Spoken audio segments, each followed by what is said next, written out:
सुमुखः सुमहायशाः रामोऽपि परमोदारः सुमुखः सुमहायशाः रामोऽपि परमोदारः सुमुखः सुमहायशाः त्वमेव राजा धर्मज्ञः इति रामं वचोब्रवीत् रामोऽपि परमोदारः सुमुखः सुमहायशाः त्वमेव राजा धर्मज्ञः इति रामं वचोब्रवीत् रामोऽपि परमोदारः सुमुखः सुमहायशाः त्वमेव राजा धर्मज्ञः इति रामं वचोब्रवीत् रामोऽपि परमोदारः सुमुखः सुमहायशाः त्वमेव राजा धर्मज्ञः इति रामं वचोब्रवीत् रामोऽपि परमोदारः सुमुखः सुमहायशाः त्वमेव राजा धर्मज्ञः इति रामं वचोब्रवीत् रामोऽपि परमोदारः सुमुखः सुमहायशाः त्वमेव राजा धर्मज्ञः इति रामं वचोब्रवीत् रामोऽपि परमोदारः सुमुखः सुमहायशाः त्वमेव राजा धर्मज्ञः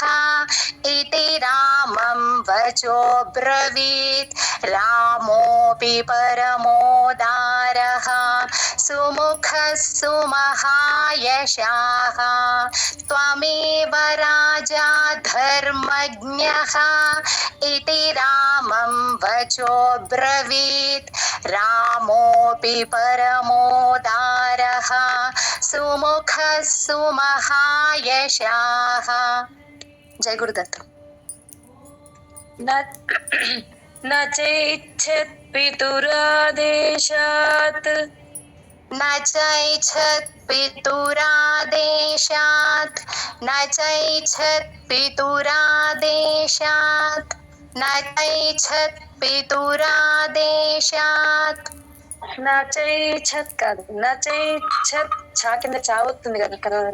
నచైచ్ఛత్ నచైచ్ఛత్ నచైచ్ఛ అనాలి ఫస్ట్ అది స్ట్రెస్ రావాలి కదా నచైచ్ఛత్ అంటే స్ట్రెస్ రాదు yes न चैच्छत् पितुरादेशात्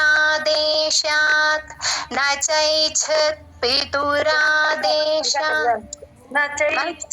నచైచ్ఛ అని చెప్పి మళ్ళీ ఛత్ చెప్పాలి స్ట్రెస్ ఇవ్వాలి न चैच्छत् పితురాదేశాత్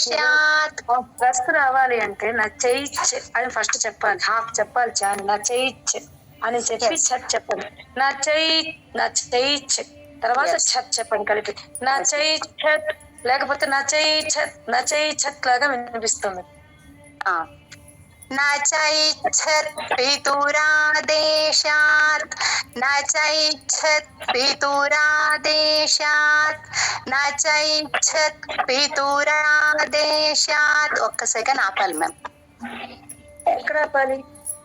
నచైచ్చ అనే దగ్గర ఒక్క సెకండ్ ఆపితే నెక్స్ట్ చా వస్తుంది అది గ్యాప్ ఇవ్వకూడదు మరి కరెక్ట్ మ్యామ్ ఒక్క చా సెకండ్స్ లో నచైచ్ఛత్ పితురా రాజ్యం రామో మహాబలః राज्यं रामो महाबलः राज्यं रामो